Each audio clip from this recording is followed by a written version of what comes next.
Halo semua, balik lagi bareng gue Vian Rafe. Dan seperti biasa di video kali ini gue bakalan lanjutin alur cerita yang sebelumnya pernah gue upload. Oke, tanpa banyak basa-basi yuk kita langsung cek di shot aja alur ceritanya.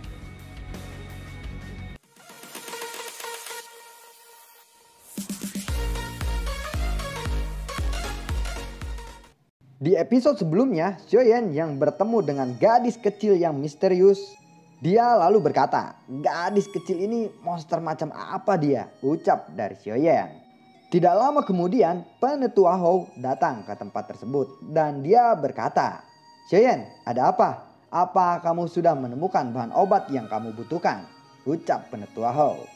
Pada saat penetua Hou melihat gadis kecil misterius itu, raut wajahnya suram. Dia lalu berkata kembali, mengapa kamu ada di sini lagi? Apakah Anda memperlakukan tempat saya ini sebagai restoran? Datang ke sini secara tidak teratur untuk menikmati makanan mewah? Jika Anda menginginkan bahan obat, Anda bisa mencarinya di pegunungan. Gadis misterius itu lalu berkata, sangat merepotkan untuk mencarinya sendiri. Ada yang sudah jadi di sini. Mengapa saya tidak memakannya? Orang tua, Anda benar-benar banyak omong. Jika kamu terus menggerutu, hati-hati, aku bisa memukulmu, ucap gadis misterius itu. Penetua Hou, saya telah mengambil barang yang saya butuhkan. Anda dapat memeriksanya. Tolong beri saya 2 set bahan obat untuk pil kekuatan naga. Saya akan membantu Anda memperbaikinya, ucap dari Xiaoyan. Ekspresi penetua Hou menjadi sedikit lebih baik setelah mendengar kata-kata dari Xiaoyan. Dia mengeluarkan setumpuk bahan-bahan obat dan meletakkannya di atas meja. Penetua Hou lalu berkata kembali, mengapa kamu bertemu dengan dia? Apa kamu baik-baik saja? Tanya penetua Hou. Saya tidak tahu, memang manusia seperti apa gadis itu? Tanya Xiaoyan. Dia itu bukanlah manusia, kamu benar-benar kurang beruntung. Layani nenek buyut ini dengan benar, jangan membiarkan dia menjadi gila. Kalau tidak, itu akan sangat menakutkan, ucap penetua Hou. Mata Xiaoyan tidak berkedip saat dia melihat gadis yang duduk dan bersila. Dia benar-benar tidak menyangka bahwa gadis kecil yang imut seperti itu adalah sosok binatang ajaib. Sejak dia lahir, ini adalah pertama kalinya Xiaoyan melihatnya. Apakah kamu sudah puas melihatku? Cepat siapkan daun untukku, ucap gadis misterius itu. Xiaoyan buru-buru mengeluarkan kuali dan membakarnya dengan nyala api surgawi. Setelah 20 menit menyempurnakan bahan obat, Xiaoyan berhasil menyaring menjadi daun. Dia menoleh ke gadis itu dan berkata, adik perempuan, saya ingin mengajukan pertanyaan. Maukah kamu menjawabku? Apa, ucap gadis misterius itu. Begini, saya ingat bahwa jika binatang ajaib ingin berubah menjadi bentuk manusia, setidaknya ia harus mencapai kelas dohuang, bukan? Jangan bilang kamu dohuang, ucap Xiaoyan. Aku tidak sekuat itu, hanya saja aku tidak sengaja memakan rumput transformasi tubuh. Setelah itu saya berubah menjadi manusia. Alasan saya memakan ramuan obat ini adalah untuk mempercepat dewasa. Setelah itu saya bisa dengan mudah berubah bentuk manusia ke binatang semau saya. Di mana orang tuamu? Ucap Xiaoyan. Aku tidak punya, sejak aku sadar sampai sekarang saya tinggal sendirian, jauh di pegunungan. Ketika saya masih muda, saya diganggu oleh orang lain dan hanya bisa melarikan diri dengan murung. Sampai saya merasakan rumput transformasi tubuh. Saat itu saya bertemu dengan penetua pertama dari Akademi Dalam. Dia membawaku ke Akademi Dalam dan aku tetap di sini, ucap gadis misterius itu. Oh begitu, setidaknya tidak ada orang yang akan mengganggumu di sini, ucap Xiaoyan. Gadis misterius itu kembali berkata, orang-orang itu sangat takut padaku, bagaimana mereka berani menggerentak saya?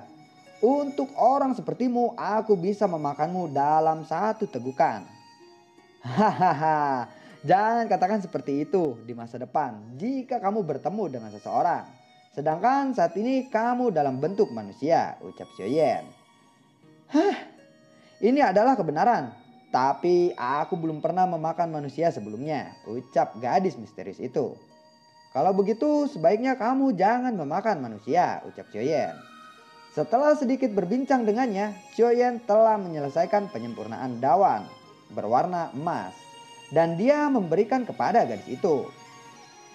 Betapa enaknya, ucap gadis misterius itu. Baiklah, kamu bisa menyimpan sisanya untuk kamu konsumsi nanti, ucap Xiaoyan. Kamu telah melakukannya dengan cukup baik. Anda bisa datang dan menemui saya jika ada orang yang menggertak Anda di masa depan. Aku akan berdiri untukmu. Tidak ada seorang pun di akademi dalam ini yang berani menyinggung perasaanku, ucap gadis misterius itu. Lalu, jika saya sudah memakan semua ini, bisakah Anda membuatkannya lagi untukku? Perlakukan itu sebagai hadiah karena saya melindungi Anda, ucap gadis misterius itu. Xiaoyan lalu berkata, baiklah, baiklah, Anda dapat mencari saya setelah Anda sudah memakan semuanya. Ingat nama saya dan tempat tinggal saya, ucap Xiaoyan. Aku tahu, kamu Xiaoyan kan? Orang tua itu memanggilmu sebelumnya. Aku juga akan tahu tempat tinggalmu, ucap gadis misterius itu.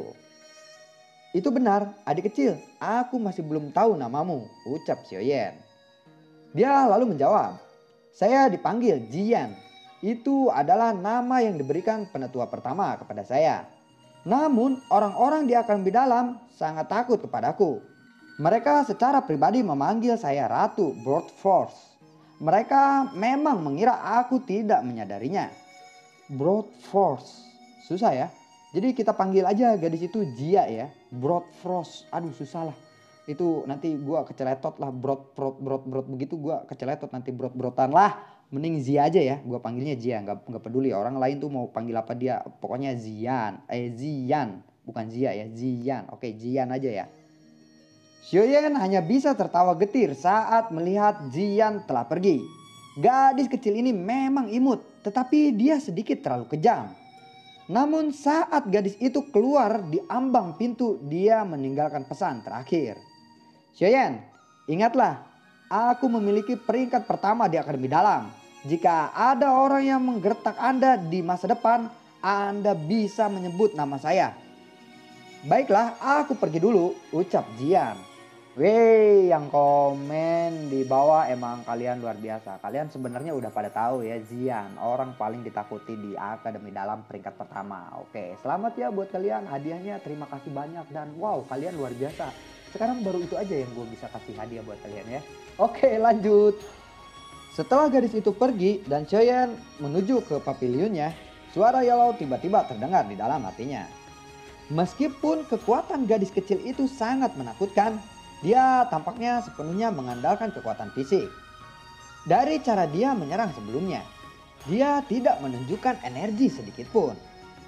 Xiaoyan lalu berkata, binatang ajaib jenis apa Jian itu?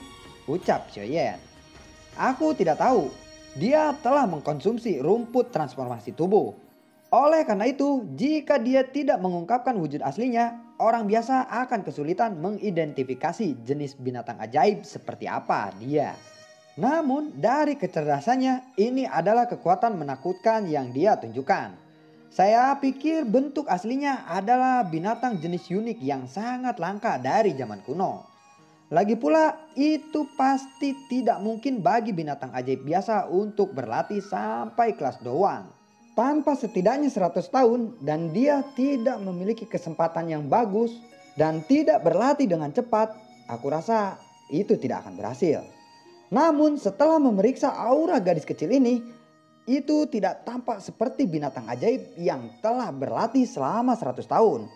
Oleh karena itu bentuk aslinya seharusnya memiliki asal yang cukup luar biasa, ucap Yellow. Xiaoyan lalu mengangguk dan berkata, oh, meskipun kekuatan sebenarnya Jian sangat luar biasa, tampaknya pikirannya seperti seorang gadis kecil yang berusia 12 hingga 13 tahun. Singkat cerita, pada saat ini sudah menghabiskan waktu 10 jam penuh Yellow memurnikan pir roh tanah tingkat 6. Tatapan Yellow menatap bagian dalam obat dan dia tiba-tiba berkata, Xiaoyan, kamu harus cepat minggir, sesuatu akan terjadi setelah ini. Xiaoyan tercengang saat dia melihat pilar cahaya berwarna biru besar yang melesat ke kawah. Dia bisa merasakan saat menghirup udara. Meskipun tempat ini jauh dari Akademi Dalam, sepertinya tidak mungkin untuk melarikan diri dari indera beberapa tetua yang kuat. Mudah-mudahan itu tidak akan menarik orang-orang dari Akademi Dalam. Jika tidak, akan ada beberapa masalah, ucap Xiaoyan dalam hatinya. Dua penetua duduk di ruangan rumah pavilion di wilayah Akademi Dalam. Salah satunya menggerakkan jubah hitam besar dan memiliki rambut putih. Dialah yang disebut dengan penetua utama. Dia lalu berkata, "Qin Xuan, ada apa? Sesuatu yang terjadi di dalam menara pemurnian Ki Api Langit Berkobar baru-baru ini. Itu dapat terlihat setiap setengah bulan satu kali. Jika sesepuh tidak bekerja sama untuk meletakkan simpul cermin energi, kemungkinan sejumlah besar kematian akan muncul di antara para siswa yang berlatih di menara Api Langit Berkobar," ucap dari Qin Xuan. Penetua pertama lalu berkata, "Ini menjadi semakin cepat ya." Saat itu kepala sekolah telah mendirikan Akademi Dalam di tempat ini setelah dia menemukan Fallen Heart Flame. Pada saat itu dia mengatakan bahwa segel hanya dapat diperoleh efek sementara. Sebaliknya, semakin ganas segel itu, semakin mengerikan letusan di masa depan. Dari tampilan tren api surgawi kali ini memang sangat kuat. Jika kita tidak berhati-hati, itu mungkin akan menghancurkan seluruh Akademi Dalam, ucap penetua utama. Sedikit keterangan berarti di sini ya, semakin kuat Fallen Heart Flame itu disegel, segelnya semakin kuat, maka Fallen Heart-nya itu akan semakin ganas gitu. Terus semakin kuat segelnya, Fallen Heart-nya akan semakin ganas. Dan ketika segel semakin kuat itu pecah, maka ledakannya akan bisa menghancurkan Akademi Dalam. Begitu ya simpelnya. Oke, lanjut. Qin Xuan lalu berkata, "Apa yang bisa kita lakukan? Mengapa kita tidak memberitahu kepala sekolah untuk kembali?" ucap Qin Xuan. Kepala sekolah berkelana di tempat yang jauh. Bagaimana bisa kami memberitahu dia? Mulai hari ini semua cuti sesepuh dibatalkan. Semua tetua penjaga menara harus kembali ke pos mereka. Begitu ada yang menemukan bahwa ada getaran atau gerakan dari Fallen Heart Flame yang tidak biasa, semua orang harus bekerja sama untuk menyegelnya. Kita tidak boleh membiarkan meletus sepenuhnya. Kalau tidak, akibatnya akan terlalu serius, ucap penetua pertama. "Siap Pak, dimengerti," ucap Qin Xuan. Selain itu, siapkan rencana cadangan. Keluarkan semua siswa dari menara saat Fallen Heart Flame menjadi ganas. Jangan biarkan ada siswa masuk. Beritahu akademi luar dan beritahu semua orang yang kuat di dalam akademi untuk bersiap menunggu perintah kapan saja jika Fallen Heart Flame tiba-tiba meletus. Segel cermin yang menutupi ruangan akademi dapat kapan saja pecah. Pada saat itu, orang-orang dari wilayah pojok hitam pasti akan dapat merasakannya. Fallen Heart Flame, kekacauan akan tiba begitu mereka datang untuk memastikan apa itu, ucap penetua pertama. Qin Xuan lalu berkata, "Penetua pertama, khawatir tentang kaisar kedokteran Han Feng dari wilayah sudut hitam kan? Han Feng adalah seorang alkemis. Daya tariknya tentang api surgawi luar biasa. Saat itu dia samar-samar menebak tentang keberadaan api surgawi di Akademi Dalam. Namun dia belum bisa memastikan. Karena ini dia tidak berani melakukan tindakan gegabah. Lagi pula Akademi Jianan kami bukanlah sesuatu yang bisa disinggung oleh sembarang orang. Kali ini letusan Fallen Heart Flame akan lebih kuat dari yang sebelumnya. Ketika segel rusak, pada saat itu Han Feng dengan persepsi spiritual yang sangat tajam pasti akan bisa merasakannya. Api surgawi pada saat itu pasti dia akan berusaha sekuat tenaga untuk merebutnya. Kita tentu tidak perlu takut padanya jika dia hanyalah seorang elit doang. Namun orang ini memiliki identitas lain. Dia adalah seorang alkemis tingkat 6. Keterampilan obatnya adalah sesuatu yang bahkan Huo tua dari Departemen Alkemis tidak dapat dibandingkan dengannya. Dengan dia ingin merebut api surgawi, kemungkinan besar dia akan menggunakan koleksinya. Anda harus memahami dengan jelas kemampuan menakutkan seperti apa yang dimiliki oleh seorang alkemis tingkat 6. Selain itu, menurut intelijen yang telah saya kumpulkan, Han Feng tampaknya juga mengendalikan semacam api surgawi, ucap penetua utama. Qin Xuan dengan kaget dia berkata, "Apa? Orang itu sudah memiliki api surgawi?" Penetua utama lalu berkata kembali, "Jangan lupa siapa guru dari orang ini." Ada desas-desus bahwa Yao Cheng juga memiliki semacam api surgawi. Sekarang dia telah jatuh. Kemungkinan dia menyerahkan api surgawi itu kepada Han Feng.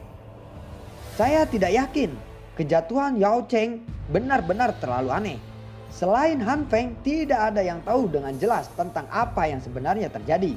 Meskipun kabar terakhir yang saya dengar, dia telah mati karena serangan balasan saat memurnikan pil obat. Menurut saya alasan semacam itu tampaknya terlalu mengada-ngada. Dengan keterampilan pemurnian obat Yao Cheng yang tidak tertandingi di dunia ini, bagaimana dia bisa membuat kesalahan seperti itu? Ucap dari penetua utama. Lalu sebenarnya siapakah Han Feng itu? Dan apakah benar Yao Cheng itu adalah guru dari Han Feng? Yao Cheng itu adalah Yellow kan? Jadi bagaimanakah kelanjutan ceritanya? Nantikan konten gue berikutnya dan semoga sehat selalu untuk kalian. Assalamualaikum, jangan lupa like dan subscribe ya. Dadah, gue ketawa jahat lagi. Dadah.